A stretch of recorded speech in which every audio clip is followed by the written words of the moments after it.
আসসালামু আলাইকুম। অজু, আপনার অজু যদি ঠিকমতো যদি না হয় তাহলে নামাজ হবে না। কারণ অজু অবশ্যই সহিভাবে হতে হবে।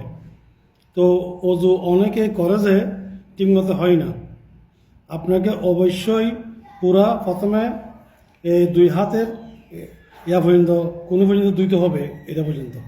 পরে আপনার মুখ পুরা একদম কানের ইয়া পর্যন্ত, গলার ইয়া পর্যন্ত, এই জায়গা পর্যন্ত ধুইতে হবে। নাকের ভিতরে যেগুলো হাড্ডি আছে, হাড্ডি দোনো নাকে হাড্ডির ভিতরে পানি যাইতে হবে। আর আর আঙ্গুলের এই যে ফাঁক, আঙ্গুলের ফাঁকে ফাঁকে আপনার পানি যাইতে হবে, নাহলে অজু অজু হবে না।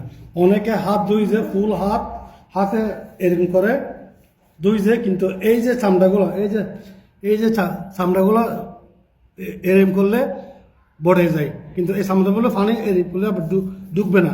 আপনাকে অবশ্যই এরম করে এভাবে পানি মুছতে হবে উপর পর্যন্ত, তাহলে আপনার অজু হবে।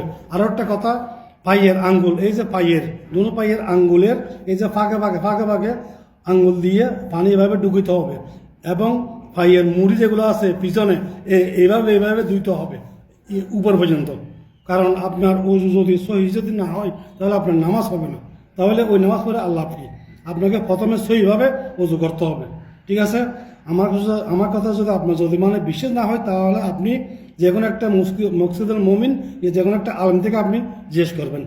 ওকে, ভালো থাকবেন, সবাই নামাজ পড়বেন, ইবাদত করবেন, আমার জন্য দোয়া করবেন, আমি আপনার জন্য দোয়া করতেছি। ওকে, আসসালামু আলাইকুম।